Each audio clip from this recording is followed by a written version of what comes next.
Could your position in the family, the one you had no choice in, be a secret predictor of your personality? Could being the celebrated firstborn, the overlooked middle child, or the coddled baby of the family secretly be a curse? What if these roles, the very fabric of our childhood memories, were actually a breeding ground for one of the most talked about and destructive personality disorders, narcissistic personality disorder? That is the explosive question we are tackling today. We are diving deep into a myth that has haunted family dynamics for generations. Can your birth order, your simple place in the sibling lineup, actually wire your brain for narcissism? The answer from mental health experts is a resounding and perhaps shocking no. But the real story, the one that lies beneath this myth, is far more complex and crucial for every parent, sibling, and child to understand. Today, we're not just debunking a popular theory. We are uncovering what truly forges a narcissist. We will explore the chilling combination of factors that science and psychology point to, and most importantly, we'll reveal the actionable, expert-backed strategies to help raise empathetic, resilient children in a complicated world. Stick with me, because what you're about to learn might just change the way you look at your family, your past, and the future you're building for your kids. First, let's clear the air on a massively overused word, narcissist. In the age of social media and constant self-documentation, the term is thrown around to describe anyone who seems a bit vain or self-centered.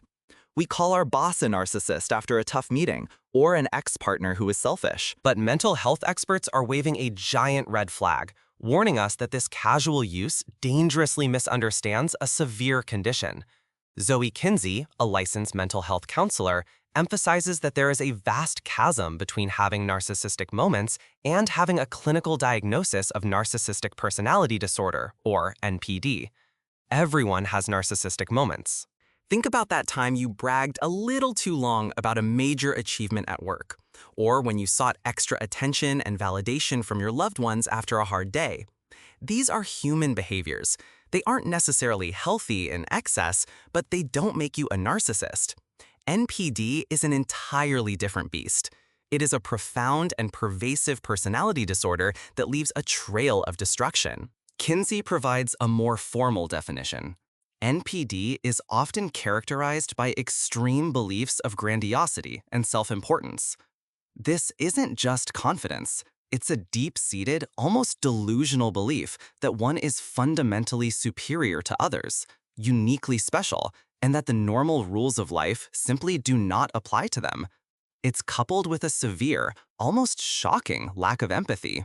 This isn't just being inconsiderate. It's a genuine inability to truly understand, share, or even register the feelings of another person, unless it directly serves them. People with NPD harbor unrealistic expectations for themselves and, critically, for others. They live with an intense, yet often hidden fear of rejection, which they mask with a desperate, insatiable need for praise and adoration. And here's the most dangerous part. They often get that praise by exploiting the people around them, viewing them not as human beings with their own needs, but as tools to be used for their own gratification. Vanessa Reiser, a licensed clinical social worker and author specializing in narcissistic abuse, adds even more layers to this dark picture. She notes that people with NPD are masters of manipulation.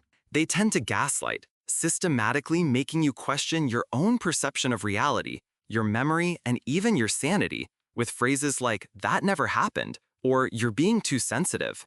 They are pathological liars, weaving complex webs of deceit with unnerving ease. They use cruel tactics like the silent treatment to punish and control, or deploy passive aggression to get their way without a direct confrontation. It's a devastating pattern of behavior. As Reiser puts it, it's not just one characteristic, right? It's certainly not just somebody who likes to take pictures of themselves. That's totally a misnomer. So, with this clear and frankly terrifying picture of what NPD truly is, we return to our central question. Can being an eldest daughter, a youngest son, or a forgotten middle child really set you on this path? The answer from both Kinsey and Reiser is an unequivocal and united declaration. Birth order has absolutely nothing to do with it. This popular idea is a complete myth.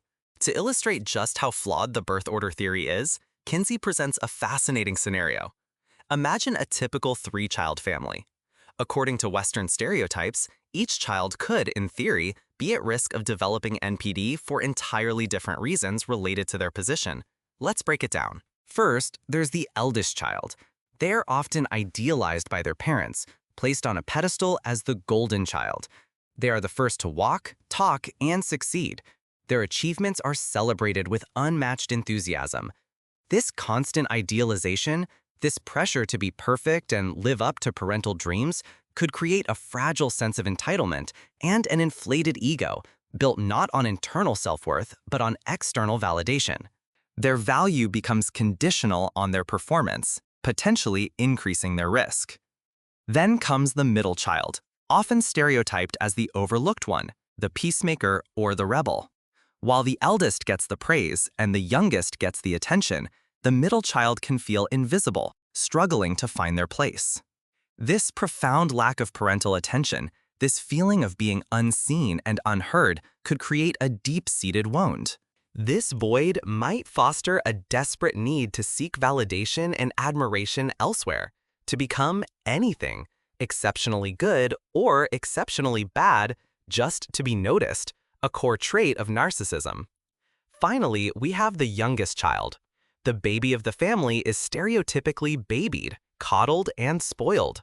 Their parents might be more lenient, less likely to enforce boundaries, and quicker to rescue them from challenges. This environment, while seemingly loving, could prevent them from developing resilience and empathy. It could lead to a belief that the world revolves around them and that their needs should always come first. Again, ticking a box on the narcissistic checklist. So, the golden child, the neglected child, and the spoiled child could all, in theory, be at risk. This perfectly demonstrates that it's not about the order of birth, but about the specific parenting dynamics and the unique emotional environment each child experiences. It's a chilling thought, isn't it, that any of these common family roles could be twisted into a risk factor. If you're finding this breakdown eye-opening, go ahead and hit that like button to let us know. Now, let's get to the real cause, because if birth order isn't the culprit, what is? Vanessa Reiser makes a crucial distinction here. She suggests that while certain parenting behaviors, like excessive coddling, might cause a child to lean toward narcissistic behaviors, this is worlds away from a full-blown disordered personality. Those surface-level traits are not the same as the deep, rigid, and destructive patterns of NPD. Reiser belongs to the camp of experts who believe that the disorder has a much stronger biological or genetic component. She suggests there's a predisposition that can be present from childhood, something that happens almost randomly, like a roll of the genetic dice. But the discussion of nature versus nurture is where things get truly fascinating. Zoe Kinsey believes it's not one or the other, but a toxic cocktail of both. She argues that the development of NPD, and indeed many personality disorders, is rooted in a combination of a person's genes and their experience with trauma. This isn't just about one bad event.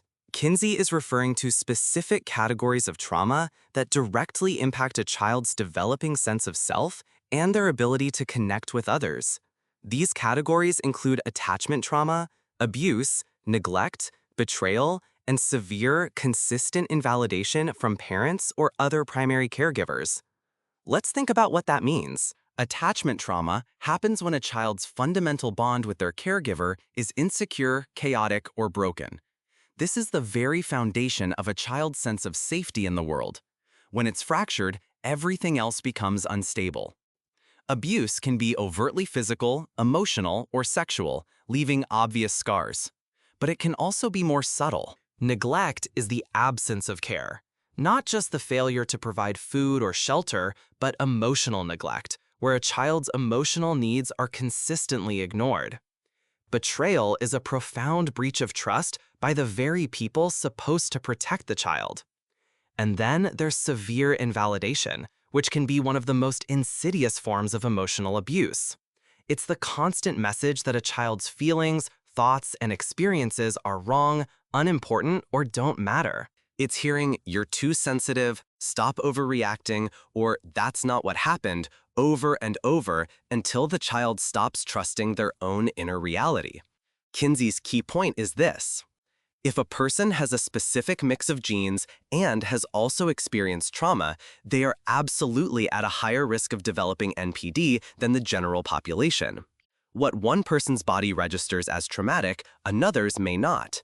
The body, not the conscious mind, ultimately decides. However, this doesn't mean that every person who experiences trauma is destined to develop NPD. Far from it. Reiser points out that the vast majority of her clients have experienced trauma, but they don't behave like narcissists. So what is the crucial differentiating factor? What acts as a shield? The experts point to one critical element, the power of support and secure attachment. Kinsey explains that one of the biggest predictors of whether a person will develop PTSD or other severe negative symptoms from trauma is their connection to the people around them. Do they have a support system? Do they have at least one person they can trust and rely on? That support component and that attachment component are absolutely key, she stresses. A child who feels safe, seen, and supported by their caregivers is far more likely to process trauma in a healthy way. This secure bond acts as an emotional buffer, a psychological immune system, insulating them from the most damaging psychological effects. This brings us to the most hopeful and empowering part of our discussion. What can be done? How can parents and caregivers help prevent this disorder and raise children who are empathetic and emotionally healthy? The experts offer clear, actionable advice. First, Vanessa Reiser says it's vital to actively cultivate empathy from a very young age. This isn't something that just magically appears, it needs to be nurtured.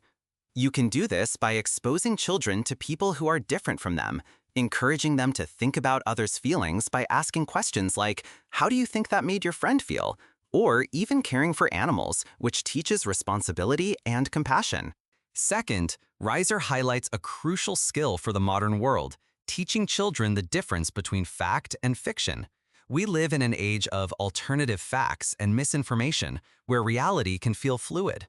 Narcissism, at its core, involves a distorted reality built on gaslighting and lies. By grounding children in the importance of truth and critical thinking, you are giving them an anchor. This builds cognitive resilience, the ability to hold on to what is real even when someone is trying to manipulate them. Those two things, I think, will help parents raise children that are empathetic but also are thinking in terms of the truth, Reiser notes. Perhaps the most important piece of advice is about early intervention. If you notice troubling personality traits or patterns in your child, like a persistent lack of remorse, cruelty to others, or an inability to maintain healthy friendships, do not ignore them. Don't just write it off as a phase. Paying attention to children's behaviors early on is generally when we see the best outcomes, Reiser says wisely. It's hard to retrain a tree when it's already grown. The foundation for all of this is the parent-child bond. Kinsey advises parents to consistently check in with their children, to be present and notice their patterns and behaviors, and to always prioritize the quality of their connection. And if you have concerns, don't hesitate to seek professional help. Talking to a mental health therapist doesn't mean your child has a diagnosis. It means you are a proactive parent seeking guidance.